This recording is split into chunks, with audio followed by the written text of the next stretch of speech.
Muy bien, dice la palabra del Señor de la siguiente manera. Primera de Corintios, capítulo 3, versículos 16 al 23. Dice así la santa palabra de Dios. ¿No sabéis que sois templo de Dios y que el Espíritu de Dios mora en vosotros? Si alguno destruyere el templo de Dios, Dios le destruirá a él, porque el templo de Dios, el cual sois vosotros, santo es. Nadie se engaña a sí mismo. Si alguno entre vosotros se cree sabio en este siglo, hágase ignorante para que llegue a ser sabio. Porque la sabiduría de este mundo es insensatez para con Dios. Pues escrito está, Él prende a los sabios en la astucia de ellos. Y otra vez, el Señor conoce los pensamientos de los sabios que son vanos. Así que ninguno se gloríe en los hombres, porque todo es vuestro, sea Pablo, sea Apolos, sea Cefas, sea el mundo, sea la vida, sea la muerte, sea lo presente, sea lo porvenir, todo es vuestro, y vosotros de Cristo, y Cristo de Dios. Oremos. Padre, nuevamente de esta mañana te damos gracias y pedimos la asistencia de tu Espíritu Santo para que Él hoy nos enseñe y permite, Señor, que el consejo de tu palabra pueda ser aplicado a nuestras vidas por la obra poderosa de tu Santo Espíritu, Señor. Queremos ser enseñados, Señor. Síguenos hablando, te lo pedimos, en Cristo Jesús. Amén y amén. En estos versículos, hermanos, también podemos decir que Pablo está hablando acerca de la edificación de la iglesia. En el versículo 16 podemos notar que ese versículo en esencia habla de que la iglesia es el templo de Dios. La iglesia es el templo de Dios. Decía que Pablo viene tratando el tema de la iglesia como un edificio en construcción. Y al llegar al versículo 16 de este capítulo, encontramos que Pablo hace una pregunta a la iglesia, la cual denota que ellos saben a qué Pablo se está refiriendo. Ellos tienen un conocimiento de lo que Pablo les pregunta y por lo tanto era necesario recordarles que en la edificación de la iglesia ellos eran el templo o morada de Dios. Ellos son el templo o morada del Espíritu de Dios. Y encontramos que hay un contraste importante para ellos y nosotros en que no es en los edificios en los que mora o habita la presencia de Dios. En la antigüedad, en los templos, en el contexto inclusive en el cual el apóstol Pablo escribe, notamos que en todos los templos moraban o habitaban las deidades en las cuales ellos creían. Encontramos, por ejemplo, en el catolicismo romano que para ellos el templo es la misma iglesia. El lugar donde se reúnen, el edificio como tal, es el templo y a la vez la iglesia. En el contexto donde Pablo está escribiendo esta carta, es bueno tener eso claro, que en esas religiones paganas de la época, ellos tenían sus deidades y como tal, estos hermanos, la iglesia de Dios en Corinto, estaba llamada a ser iglesia, pero ellos eran el templo y no habían deidades en el lugar donde ellos se reunían. Era algo importante que tenían que mostrar en un contexto pagano, en un contexto inmoral. Vamos a Hechos 17, por favor, y miramos un poquito esta parte, vamos a ilustrarla con Hechos 17, 24, cuando Pablo está en el Areópago, en medio de los filósofos, de los epicúreos de la época, de los estoicos, y vemos como Pablo en Hechos 17, versículo 24, dice lo siguiente.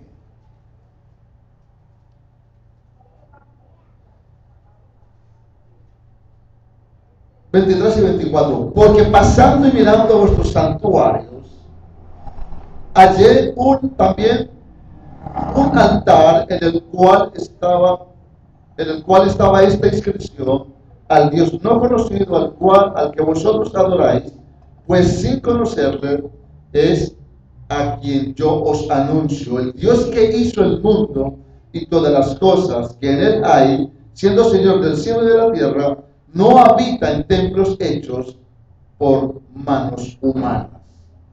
Es el contraste que podemos ver o notar en 1 Corintios capítulo 3 versículo 15, cuando Pablo dice a la iglesia que ellos son el templo, la morada de Dios.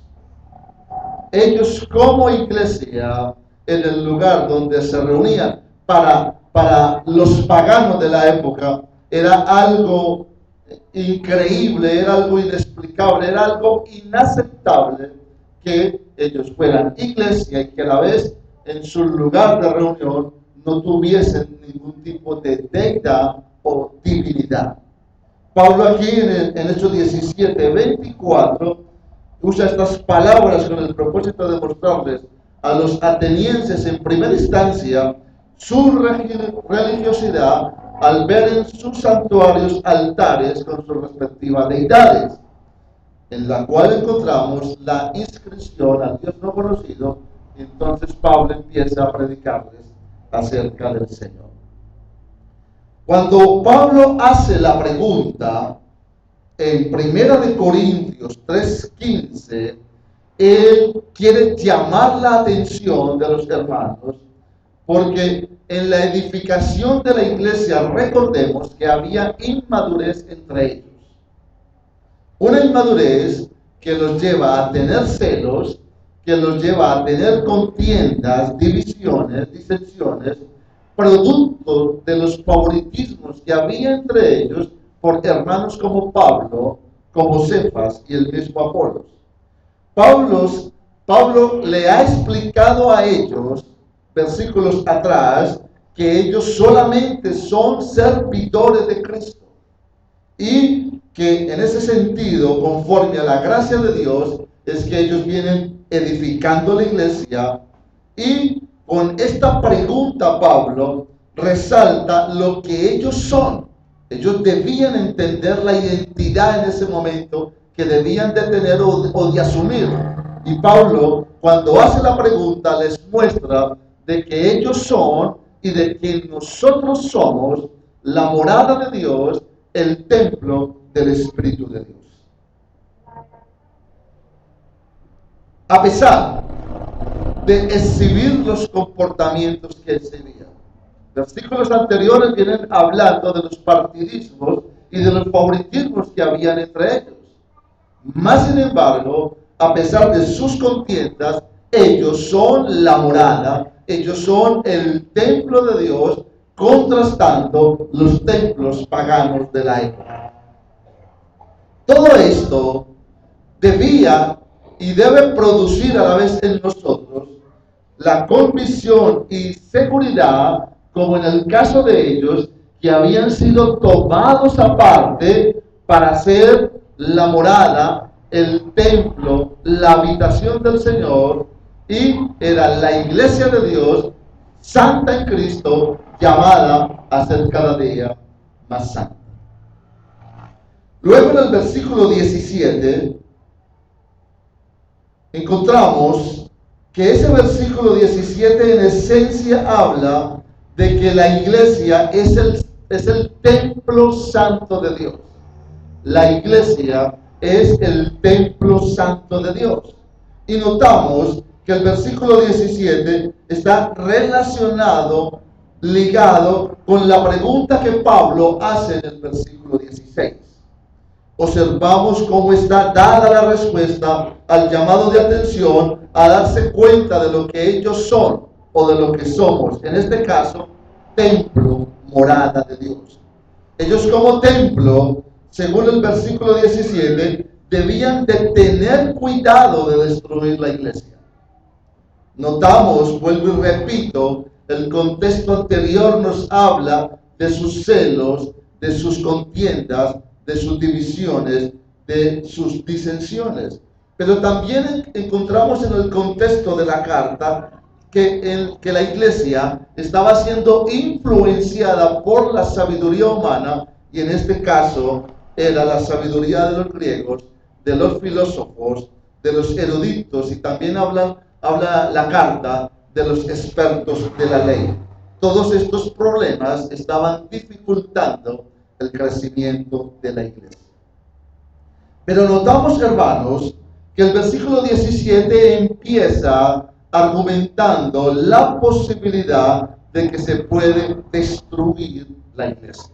Porque cuando dice el texto, si alguno destruyera el templo de Dios, comparando con el versículo 16, el texto está hablando de la posibilidad de destruir la iglesia. Porque en este caso, el templo de Dios es la iglesia.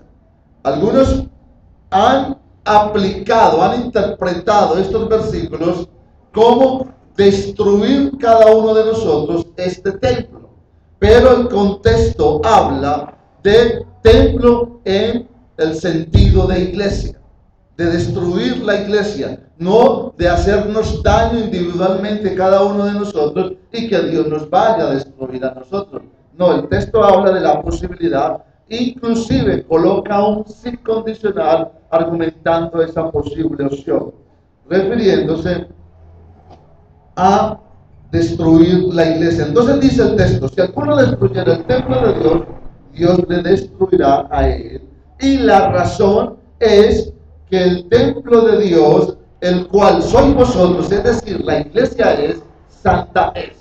En este caso, si alguno, dice el texto, se atreve a destruir la iglesia, a hacerle daño a la iglesia, estará enfrente de Dios, porque como la iglesia es de Dios, ella es santa a su vez, y Dios nos da una magnífica promesa, hermanos. Dios cuida de su iglesia. Dios está protegiendo su iglesia. El texto está enseñando de que si alguno de una u otra forma atenta contra la iglesia, quiere destruir la iglesia, Dios le destruirá a él. Dios protege, cuida su iglesia. Recordemos que en el capítulo 1, el versículo 2 habla de que ellos son la iglesia de Dios, que son santificados, llamados a ser santos. Explicamos cómo Pablo resalta lo que son o somos, y vemos en sí una continuidad de pensamiento hasta llegar hasta este punto, porque está diciendo que ellos son el templo de Dios, son la iglesia de Dios, y en el versículo 17, en la parte B, dice que Dios destruirá al que quiera o pretenda destruir la iglesia, el cual son ellos o todos nosotros, dice santo es. Es decir, desde el capítulo 1, versículo 2, siguiendo con esa línea de pensamiento hasta el versículo 17, la palabra está diciendo, a pesar de las imperfecciones de ellos y de nosotros, que usted y yo, al igual que ellos, somos una iglesia santa. Amén. Eso debe reconfortarnos, hermanos. Somos santos a pesar de nuestras imperfecciones. Así no evidenciemos los mismos comportamientos que había en Corinto, pero tengamos otros. La Biblia está diciendo que nosotros somos santos, que somos una iglesia santa. Dice el texto, porque el templo de Dios, el cual sois vosotros, santo es, dando la idea de que nosotros, al igual que ellos, somos sagrados para Dios, que hemos sido separados del pecado, hemos sido apartados para Dios.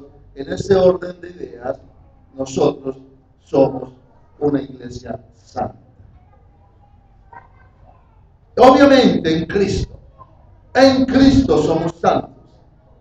Y somos santos porque está diciendo, argumenta Pablo, que nuestro Dios es santo. Y que quien quiera destruir su iglesia, porque dice el texto que la iglesia es de Dios, entonces quien quiera destruir su iglesia se está metiendo con él, porque es de él. Se tendrá que enfrentar a Dios. Dios entonces está defendiendo su iglesia de sus posibles enemigos. Dice, si alguno destruyere, es obvio que si Pablo dice que si alguno destruyere, es una referencia a alguno dentro de la iglesia. No sabemos, creyentes o no creyentes. Sabemos que hay no creyentes en la iglesia. Hay una mezcla dentro de nuestras iglesias de creyentes o no creyentes. Más sin embargo, como creyentes, ahora voy a dar unas aplicaciones, en cierto sentido, podemos hacer daño, podemos destruir nuestras iglesias. Y esa es la pregunta. ¿Cómo se puede destruir el templo de Dios, que es la iglesia? Tomando como base el contexto de la carta, la iglesia se puede destruir a través de nuestras luchas espirituales que exhibe el contexto. Entre ellos habían contiendas, divisiones, habían favoritismos, preferencias por ciertos hombres. De esa manera a la iglesia se le puede hacer daño. De esa manera la iglesia puede sufrir, tener problemas, puede ser destruida. Era una inmadurez que había entre ellos. Recordemos que yo hablé de ese estado de inmadurez de la iglesia para ir a un estado de madurez, el que estaba produciendo esas contiendas en ellos. De esta manera, una lucha interna como la que había entre ellos puede destruir la iglesia. Eso es totalmente aplicable a nosotros. Si entre nosotros como iglesia se genera este tipo de lucha interna, se da este tipo de partidismos o favoritismos o preferencias de unos por otros, hacemos daño a la iglesia. También es importante tratar de interpretar usando el contexto. La iglesia estaba siendo permeada por la filosofía de la época. Ellos estaban colocando mucha atención a los filósofos, a los eruditos de su contexto, y vemos que Pablo está refutando todo esto en el sentido de que a través de sabiduría humana, a través de filosofías humanas, no se podía edificar la iglesia. Por lo tanto, se hacía necesario edificar la iglesia a través de la sabiduría dada por Dios. Cuando una iglesia es edificada a través de nuestras opiniones y no la Biblia, obviamente hacemos daño a la iglesia, estamos destruyendo la iglesia. En cierto sentido, y es aplicable, la iglesia no puede ser destruida, porque el reino de Dios es un reino inconmovible. El reino de Dios es un reino eterno. Se trata de un reino que no puede ser conmovido por nosotros, pues él mismo está diciendo ahí que él destruirá a todo aquel que quiera destruir su iglesia. Sin embargo, en otro sentido, hay un peligro en la destrucción de la iglesia como tal, y es especialmente en el impacto que tienen sobre los demás nuestra enseñanza y conducta. Debemos, hermanos, pensar qué impacto hay sobre los demás nuestro comportamiento, nuestras enseñanzas. Hemos estado predicando de que lo que hablamos o lo que hablemos sea coherente con lo que somos, con lo que hacemos. Muchas veces enfatizamos más en el hacer, dejando de lado nuestro ser. Por lo tanto, debe haber una armonía, debe haber una coherencia en ambas cosas, en lo que tú dices con lo que tú haces, o en lo que haces con lo que tú dices. Entonces, la pregunta es, ¿cómo es nuestro impacto? ¿Cómo impactamos con nuestra enseñanza, con nuestra conducta afuera? Debemos de considerar este versículo 17 como una seria advertencia. Pablo llama la atención a sus lectores y a la vez a nosotros aquí hoy en este lugar. ¿Cómo es nuestra conducta? ¿Le estamos dando la atención debida a nuestra conducta, a nuestro comportamiento? Ya que somos el templo, la morada de un Dios santo, que es la iglesia del Dios viviente. Todos nosotros somos la iglesia del Dios viviente. En 1 Corintios capítulo 15, por favor. Vamos a 1 Corintios capítulo 15. Vamos a mirar un uso de esta palabra si alguno destruyere la iglesia de Dios. En 1 Corintios capítulo 15, recordemos que Pablo está hablando de ese tema de la resurrección, y Pablo habla en el sentido de cómo es que hay algunos que la negaban, algunos que no creían en la resurrección. Entonces Pablo empieza a dar una serie de argumentos en el sentido de que si Cristo no resucitó, entonces nuestra fe es vana, a la vez nuestra predicación. Él habla de que ellos serían hallados falsos testigos, y así se viene en esa exposición. Pero cuando llegamos al versículo 33, dice lo siguiente: no erréis. Las malas conversaciones corrompen las buenas costumbres. Velad debidamente y no pequéis, porque algunos no conocen a Dios, para vergüenza vuestra lo digo. Otras versiones dicen, las malas conversaciones, es decir, las malas compañías, corrompen las buenas costumbres. En ese sentido encontramos el uso de si alguno destruyere la iglesia. Es decir, la iglesia se puede destruir, hermanos, cuando no se conserva la pureza doctrinal. Cuando no se conserva una vida de santidad. Cuando usted mira el contexto de 1 Corintios, de los capítulos 1 al 3, la línea de pensamiento nos viene mostrando que ellos, en el versículo 2 dice Pablo, son la iglesia de Dios, son santos llamados a ser santos. Y llegamos al capítulo 3 y Pablo está diciendo, a pesar de todo lo que hemos estudiado anteriormente, Pablo dice que ellos son el templo de Dios, que ellos son la morada de Dios, y que la iglesia, porque Dios es santo, la iglesia como tal, como resultado de ser nuestro Dios santo, nosotros somos santos. Hermanos, nuestra santidad afecta la iglesia.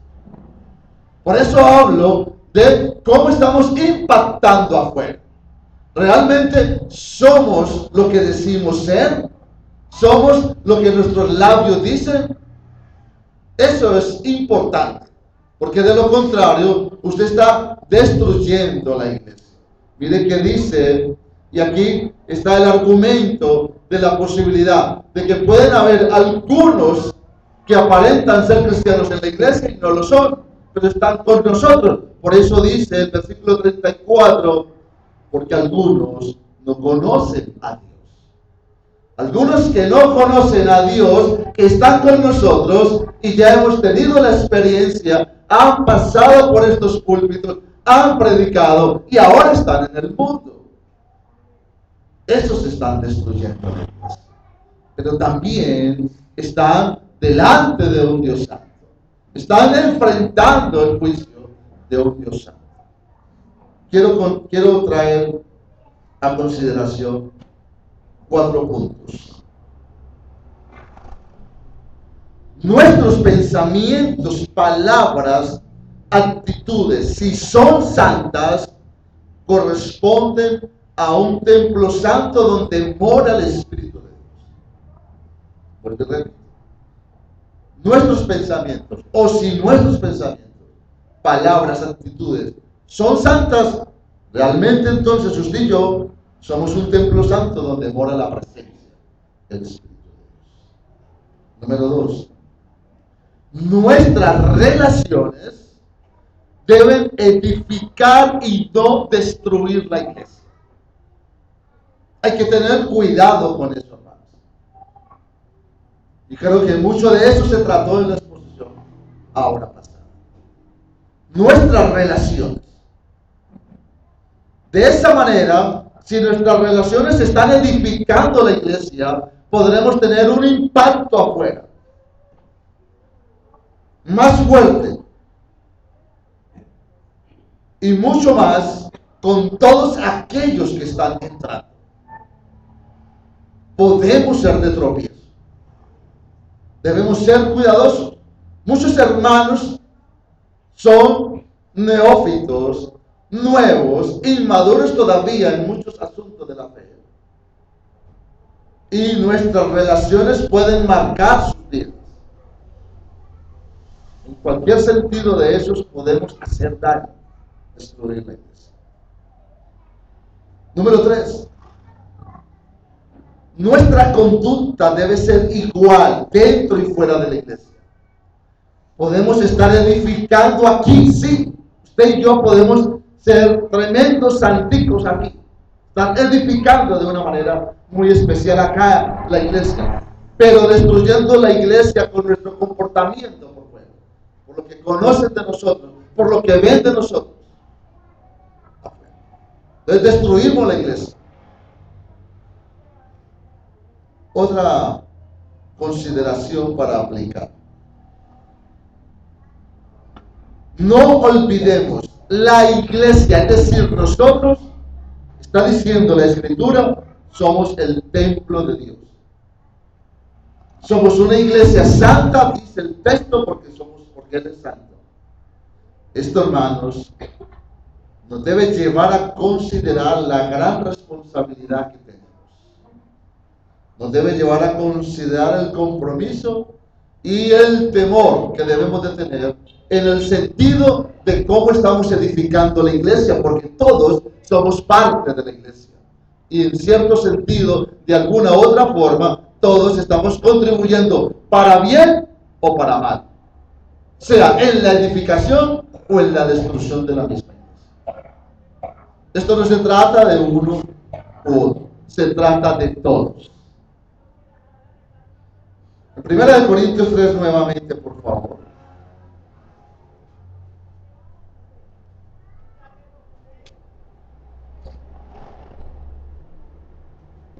Si alguno destruyere,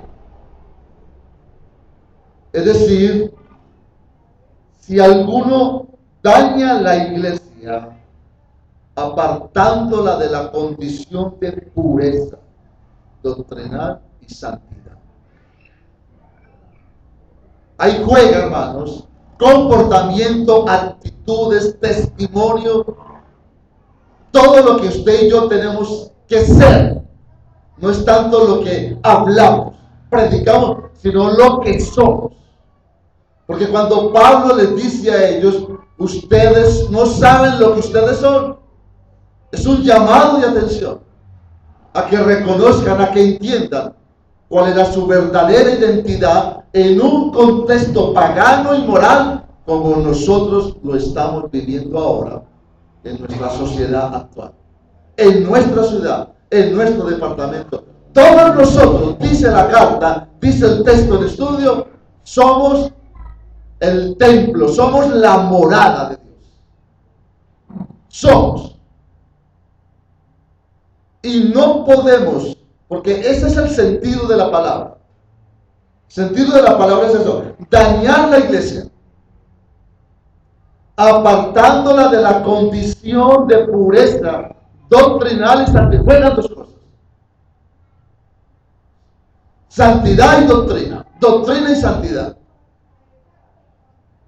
Es llevarla, es corromperla, es llevarla a un estado peor. Esa es la idea de esa palabra. llevarla a la corrupción, a corromperla, llevándola a un estado peor. Es que alguno se presenta en el texto como si fuera alguno que no es, pero también se aplica a nosotros. Y nosotros somos responsables. Yo meditaba en esta parte, hermanos.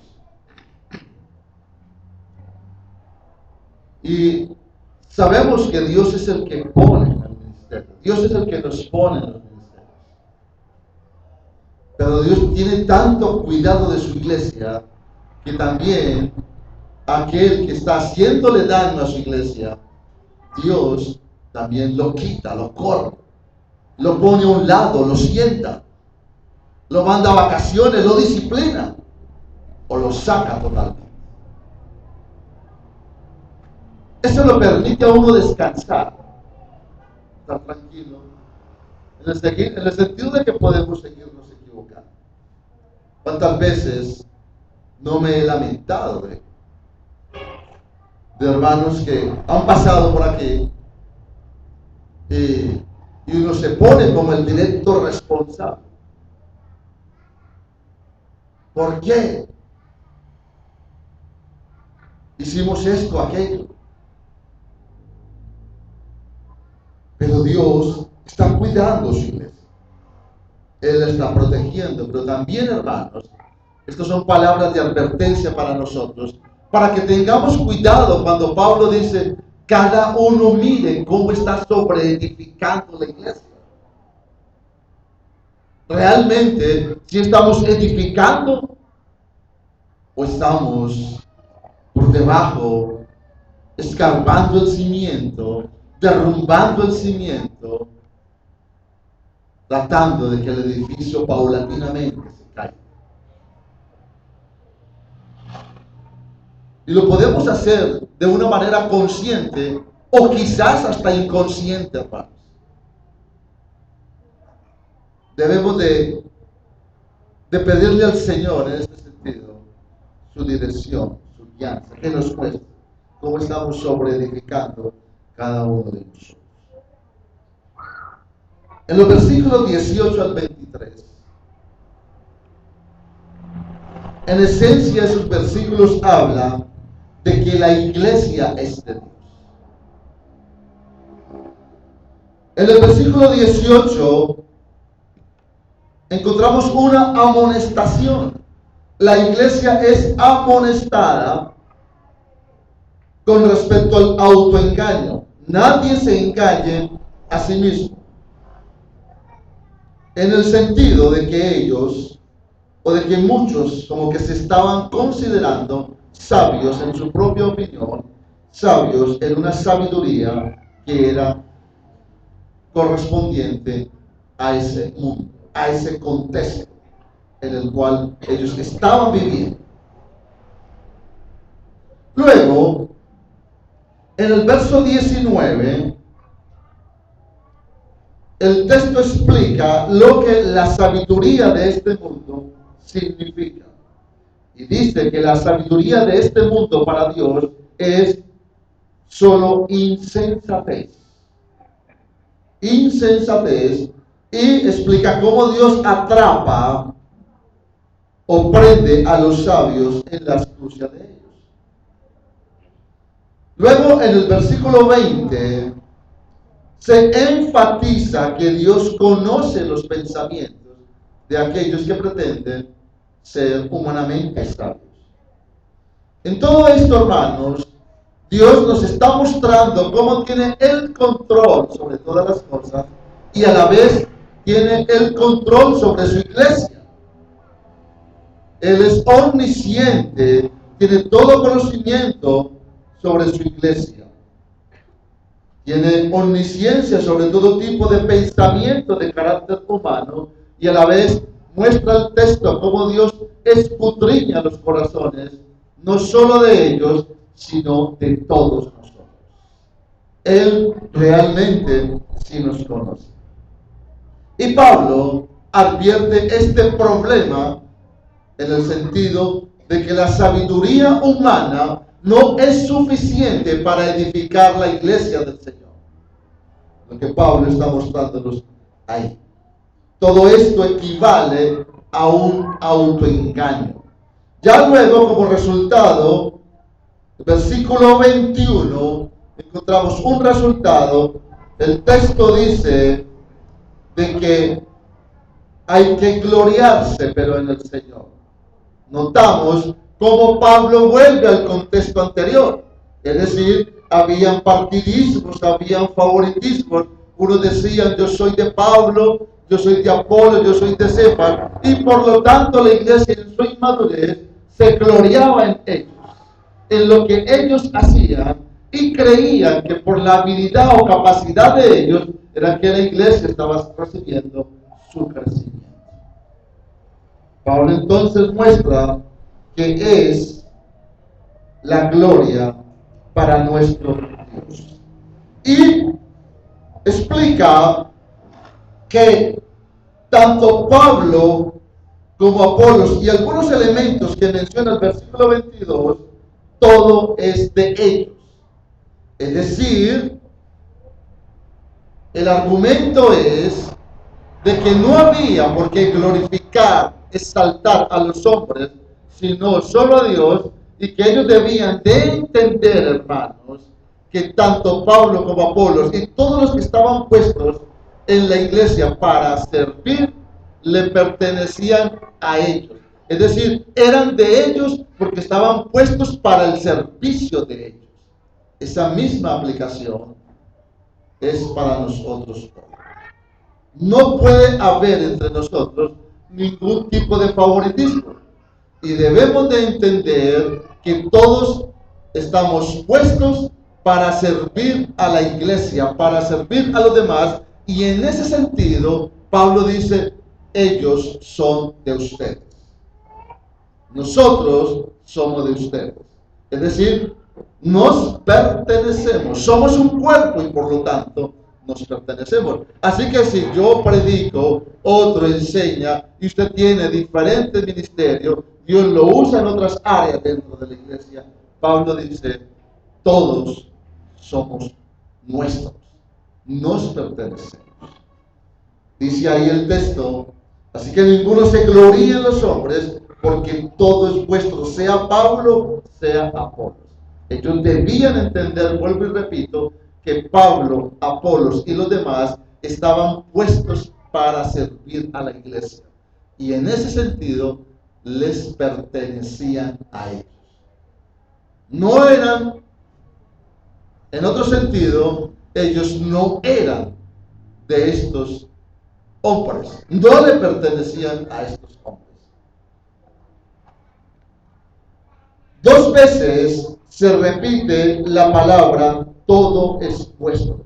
Versículo 21 y versículo 22 al final. Todo es vuestro. Y se incluyen ciertos elementos. Dice, sea el mundo. ¿En qué sentido sea el mundo? Porque tenemos una relación con Cristo en la cual usted y yo tenemos la posibilidad de administrar cosas de este mundo. Luego dice la vida, es decir, en Cristo. O sea, todo en Cristo, la vida, la muerte, lo presente, lo porvenir, todo es nuestro. Todo era de ellos. Todo es para nosotros. Y vemos una línea donde dice, y vosotros de Cristo, y Cristo de Dios. Debían entender entonces, hermanos, que estos elementos presentes en el texto les pertenecían y nos pertenecen a nosotros por esa relación, por esa posesión que gozamos en el Señor Jesucristo. Somos administradores, tenemos la vida por su obra en la cruz en favor de nosotros, tenemos esperanza en este mundo presente, no tenemos temor a lo porvenir y todo es nuestro porque somos de Cristo y es lo que debían de entender los corintios. Y si Cristo es de Dios, como dice el texto, nosotros accesamos a todas estas cosas, como dice el texto. Si Cristo es de Dios, y como Cristo es de Dios, entonces tiene todo de Dios. Por lo tanto, nosotros tenemos acceso, posibilidad a todas estas cosas. 4 puntos para considerar. Número 1. Si la iglesia es de Dios, no puede ser edificada con sabiduría humana, pues el cimiento de la iglesia estaría en los hombres y no en Dios o Cristo. Número 2. Si la iglesia es de Dios, nadie puede enseñorearse de las mentes de los hermanos. Solo Cristo es el dueño de nuestras conciencias por su palabra. Ese problema lo vemos en el contexto de la carta. Los 2 puntos que acabo de mencionar. Pablo está refutando esa posibilidad. Ellos estaban colocando mucha atención a la elocuencia de los griegos, a la oratoria de estos hombres, de estos filósofos, de estos eruditos de su época, y se enfocaban tanto en la forma como ellos comunicaban las cosas, más que en el contenido de las mismas. Es más, Pablo, refutando todo esto, él trata de usar un lenguaje sencillo y presentar a Cristo, presentar la cruz de Cristo. No es que Pablo no fuera elocuente, sí lo era, y tenía una predicación, una palabra elocuente y poderosa. Pero Pablo lo que quiere evitar son los excesos que ellos tenían, los excesos que ellos manifestaban, y por lo tanto, él dice, no quiero hablar como en el estilo de la sabiduría que ellos tienen, en esa humana sabiduría que ellos tienen. Número 3. Si la iglesia de Dios no debe gloriarse en lo que hagan los hombres o mujeres, pues solo somos servidores, hermanos, y le pertenecemos a la iglesia como tal. Por lo tanto, la gloria es de nuestro Dios. Ese problema había en la iglesia. Ellos estaban exaltando a ciertos personajes. Y eso no puede estar en la iglesia. Número 4. Si la iglesia es de Dios, se deben eliminar de la iglesia todo tipo de partidismos que producen contienda y división. Cuando llegamos al final de estos versículos, cuando Pablo dice, nadie se gloríe en los hombres porque todo es vuestro, y dice, sea Pablo, sea Apolo, etcétera, etcétera, incluye los elementos, y vosotros de Cristo y Cristo de Dios, Pablo con estos versículos quiere erradicar el problema que había en la iglesia. La iglesia se estaba dividiendo. La iglesia tenía contienda. En la iglesia había disensión. Y Pablo con estos versículos dice, la gloria es de Dios. Y todos nosotros nos pertenecemos unos a otros. Todos nosotros estamos para servirnos unos a otros. Yo soy de ustedes, pero también lo debemos de aplicar en sentido viceversa. Ustedes también me pertenecen. Es decir, había una interacción entre ellos, había una correspondencia mutua. Son un cuerpo, somos un cuerpo. Por lo tanto, el texto dice, como ustedes se pertenecen unos a otros, no hay por qué estar exaltando al uno al otro. Nadie tiene por qué decir, yo pertenezco a este, me gusta este es mi favorito, con este es con quien quiero. No, eso se tenía que eliminar de la iglesia, porque todos estaban puestos para servir al Señor.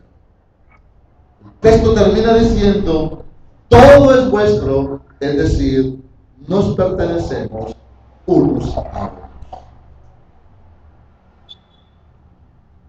Este versículo 21, de los versículos 21 al 23, entonces, Pablo pretende dar solución al problema de la iglesia en Corinto.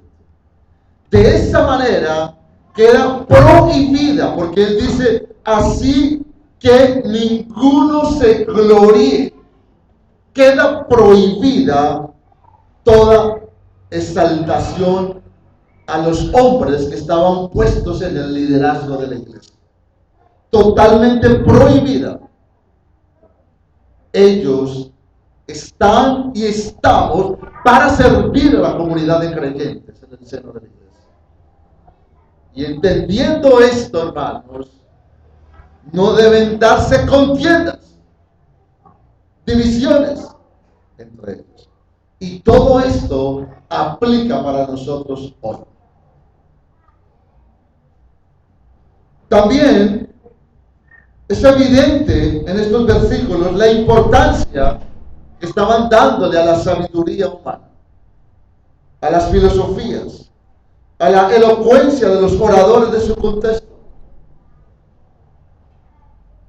Pablo busca que ellos no se detengan, no se fijen en este tipo de cosas que no ayudan a construir la iglesia. Pablo, cuando miramos el contexto, busca es edificar la iglesia en un mensaje, y es el mensaje de la cruz. No en filosofías, no en ideologías, no en opiniones, porque era con la sabiduría de Dios que se debía edificar la iglesia. Y es notorio, hermanos, que en la actualidad las iglesias no están siendo edificadas en la santa palabra de Dios, sino en la sabiduría, en las opiniones de muchos hombres. Y notamos cómo el concepto de la posmodernidad se ha infiltrado en la iglesia. Y se puede describir de muchas formas. Encontramos ahí también que Pablo habla del autoengaño. Y nos podemos creer sabios en nuestras propias opiniones o sabiduría nuestra cuando nos alejamos de la palabra de Dios. Notamos en el texto, versículo 18, por ejemplo, que se cita la palabra siglo y es intercambiable en el otro versículo cuando dice mundo. Versículo 18 dice: si alguno entre vosotros se cree sabio en este siglo.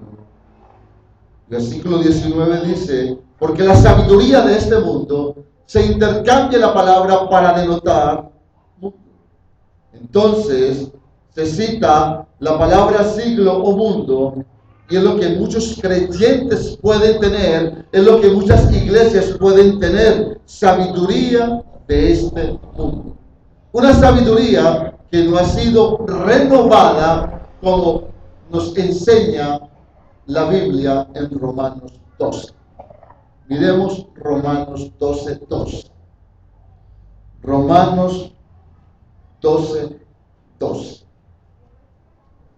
Dice, texto que debemos de saber: no os conforméis a este siglo, sino transformaos por medio de la renovación de vuestro entendimiento, para que comprobéis cuál sea la buena voluntad de Dios, agradable y perfecta.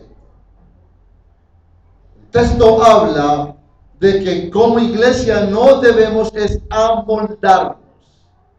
Estamos siendo ajustados por la cultura de este mundo. La iglesia, los creyentes, se están dejando, no han salido del molde del mundo en ciertas áreas. Y voy a enseñar algo. Y pide que en nosotros haya una renovación, haya una transformación, que cambiemos la manera de pensar. Se usa la palabra que en el sentido de que en nosotros debe haber una metamorfosis. Eso es lo que dice el texto. En nosotros, hermanos, debe darse esa renovación, esa transformación, esa metamorfosis de nuestro entendimiento, de la manera de pensar y así comprobar, conocer que la voluntad de Dios si es verdaderamente agradable y perfecto. Miren, hermanos, que tomando esto con lo que estamos viendo de 1 Corintios 3, la iglesia estaba en el peligro de ser edificada a través de ideas, pensamientos, filosofías de hombres. Ahora pasa algo muy similar. Y voy a explicar esto a través del concepto de la posmodernidad. Cómo el posmodernismo ha permeado la iglesia y muchos están cautivos ahí. La cultura la podemos ver como todos estos elementos, como todas estas costumbres, tradiciones que vienen de generación en generación, pero que muchos de nosotros aún conservamos algunas de ellas. Miren, hermanos, por ejemplo, cómo se nos dificulta cantar la himnología. ¿Por qué? Porque todavía seguimos siendo permeados por los géneros que hemos cultivado de generación en generación. Y se ha llegado al punto de aceptar géneros como el rock, el punk, el pop y todos estos géneros como música cristiana. Pude leer de que a ciertos cantantes de estos géneros se les han definido como los misioneros del siglo actual, que son la generación llamada a llevar al evangelio a través de estos géneros, rock, pop y todo este tipo de cosas.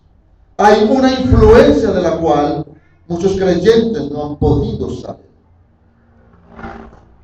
El feminismo, por ejemplo, hace 30, 40, 50 años no se veían mujeres en el ministerio, no se ordenaban mujeres al ministerio pastoral, pero ha sido el movimiento feminista el cual ha llevado a que en las iglesias se ordenen mujeres al ministerio.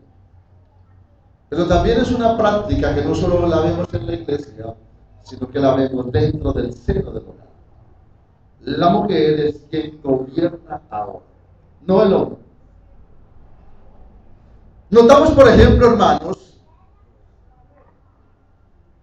tomando el contexto de 1 Corintios 3 y toda la carta en general, en los capítulos anteriores, cómo se predica felicidad, cómo se predica acerca del placer, de que usted debe tener lujo, riquezas. Todo eso es un concepto posmodernista dentro de la iglesia, el cual se llama hedonismo.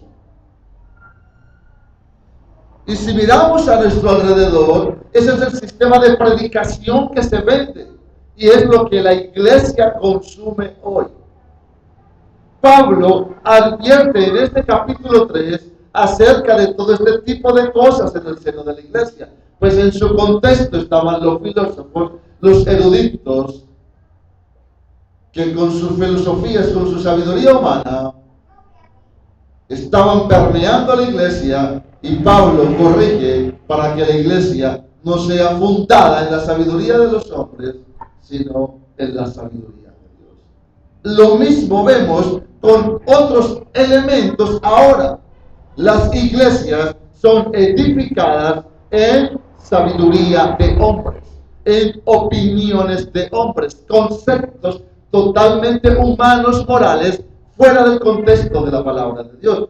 Por eso vemos entonces como la predicación es tendiente a hablar de que usted debe ser rico, de que usted debe ser un hombre que tenga placer, sexo, felicidad, y es todo un concepto posmodernista que se vende, que se predica y el creyente lo consume. Es importante, hermanos, notar cómo el mensaje se ha adaptado. El mensaje se adapta a las necesidades del creyente. Se predica lo que el creyente necesita recibir y es un concepto postmodernista en la iglesia hoy. Por eso es común entonces ver una predicación adaptada al oyente, nunca una predicación expositiva y tratando de enseñar lo que el texto quiere decir. Todo esto nos lleva entonces, hermanos, a tener a un Dios adaptado a la necesidad de la iglesia y por lo tanto un Dios dispuesto a cumplir con los requerimientos de la misma iglesia o del mismo creyente o de los hombres como tal. Pablo corrige todo esto. Pablo dice, la iglesia no puede ser edificada en sabiduría humana. Es en un mensaje, es en el evangelio, y nosotros ahora lo hacemos por su palabra, a través de su palabra. ¿Qué problema había en la iglesia? Había una centralidad en el yo. Yo soy de este, yo soy de aquel, yo pertenezco. Pablo corrige al final y dice, todos son vuestros, nadie pertenece a nadie, pero vemos un concepto postmodernista en la iglesia y es la centralidad del yo. Es decir, ahora todo se centra en el individuo, todo se centra en nosotros. Y observamos que la predicación actual se caracteriza por esto. Es decir, el mensaje no glorifica a Dios, sino al hombre. Por eso Pablo no quiere que ellos estén fijando en la erudición, en la elocuencia de estos hombres, porque se iban a estar fijando eran ellos como tal, en su oratoria, en su verborrea. Y Pablo quiere hacer un énfasis y es en el mensaje. El mensaje. Aunque Pablo no está en contra de la oratoria, ¿quién más que Pablo? Todo un erudito para predicar como debía predicar. Pero en ellos habían excesos que hacían que los hombres pusieran era la mirada en ellos. Y no se trata de que nos miren a nosotros, a Cristo. Amén. También, hermanos, dentro de todo esto que estoy aplicando acá, a este pasaje, encontramos el relativismo en la iglesia. Y hay una cantidad de ismos que si los citáramos serían de una validez aplicativa a todo esto que estamos tratando. Y el relativismo también lo podemos describir como otro concepto postmodernista que se ha introducido en la iglesia. Y vemos que la Biblia ha pasado a ser un libro donde prevalece la opinión del uno o del otro y por lo tanto la Biblia ha dejado de ser absoluta. Y cuando usted defiende esta parte de que la Biblia es absoluta y cuando usted es radical en su enseñanza, en su exposición, cuando usted es radical en la verdad de Dios, en la verdad de Cristo, entonces usted es tildado como un extremista. Usted es visto como un hombre exagerado. Usted es un legalista, dicen algunos. Entonces, todo esto hace que se introduzcan conceptos como el de ser tolerantes, que el que nos une es Cristo. Y todo eso se convierte en un sincretismo religioso donde estamos mezclando la verdad con la mentira, lo santo con lo profano y caemos en el ecumenismo. Es por eso que estamos viendo a hombres de Dios porque son de Dios, pero vemos que tienen cierta desviación en este momento. Están haciendo alianzas con líderes de otras religiones.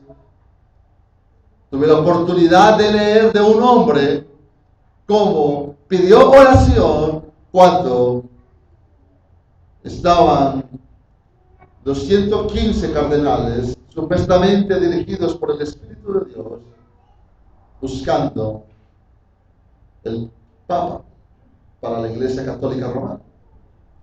Este hombre pide oración, es un hombre muy reconocido en el ambiente cristiano, se llama Ray Warren, y vemos en él un contenido ecumenista, mezclándose, asociándose.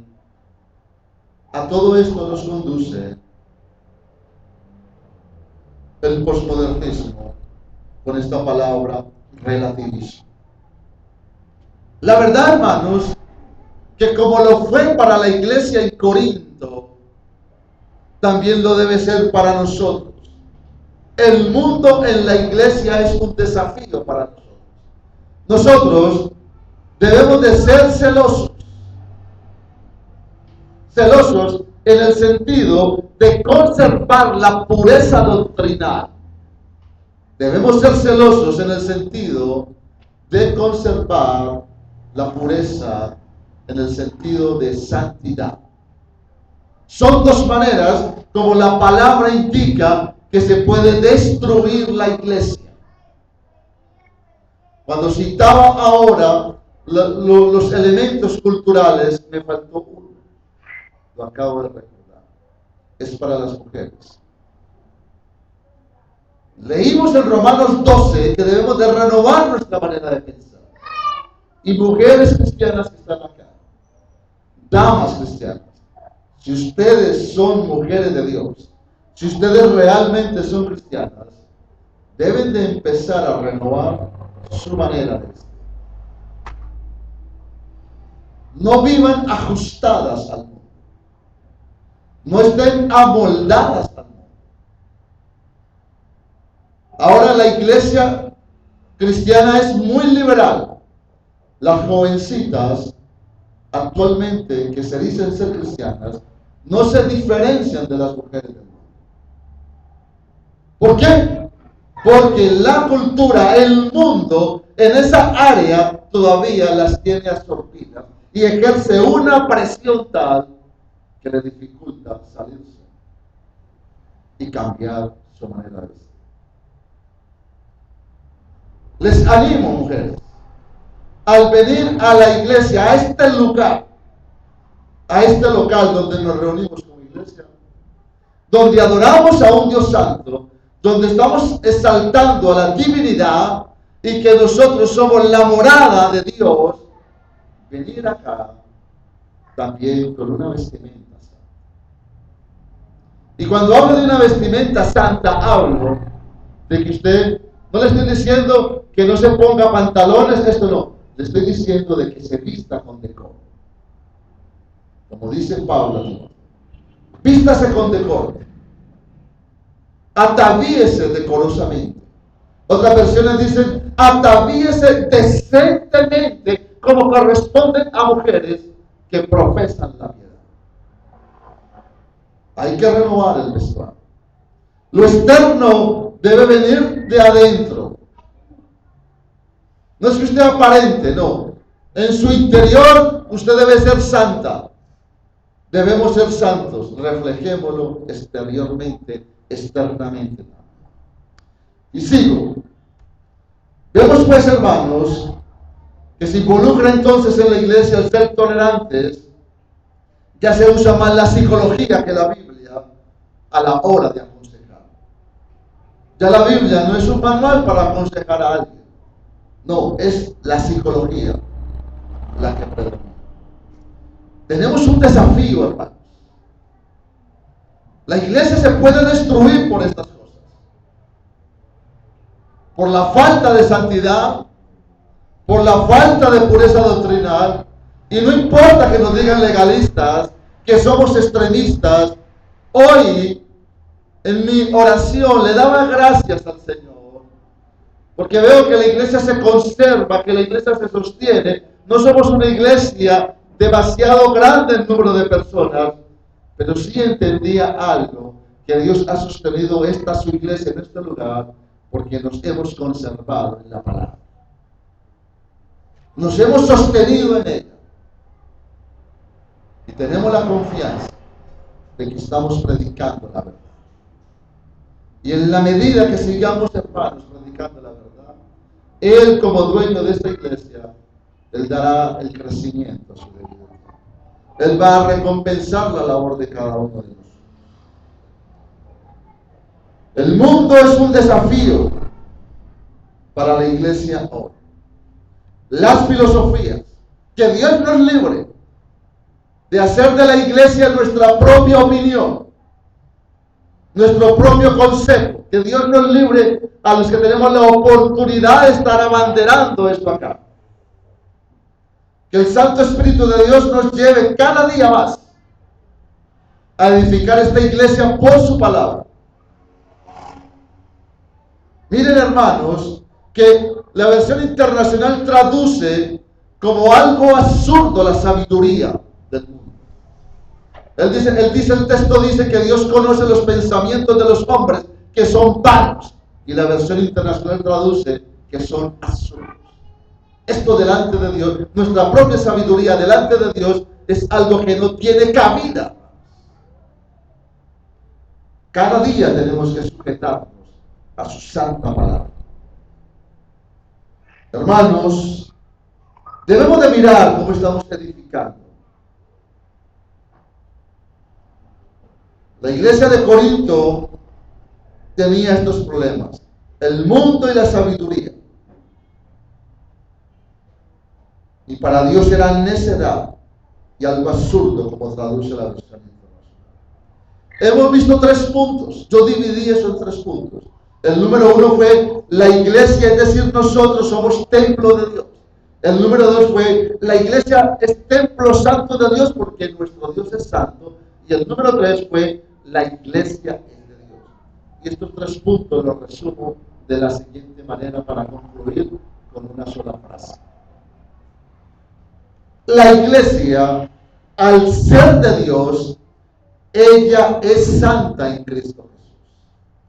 Nosotros somos la morada de un Dios santo, por lo tanto seamos santos. Evidenciemos esta santidad edificando la iglesia, siendo el Señor y no nosotros, por nuestra sabiduría, dándole gloria, porque todo es de Él. Amén. Amén. Oremos puestos en pie para darle la gloria a nuestro Dios. Señor, te damos gracias en este día ya por poder exponer tu palabra, Señor. Gracias, Señor, por enseñarnos. Gracias, Señor, por hablarnos a nuestros corazones. Y oramos para que tu Espíritu Santo aplique tu palabra a nuestras vidas. Necesitamos, Señor, edificar tu iglesia. Y ayúdanos a seguir edificándola, Señor. No en nuestra sabiduría, sino en tu sabiduría, Señor. Permítenos no ser tropiezo, ser un obstáculo. Ayúdanos a no destruir tu iglesia, sino todo lo contrario, a construirla. Nos ponemos en tus manos, Señor, y pedimos todo esto en el nombre de Jesús. Amén y amén. Dios les bendiga, hermano.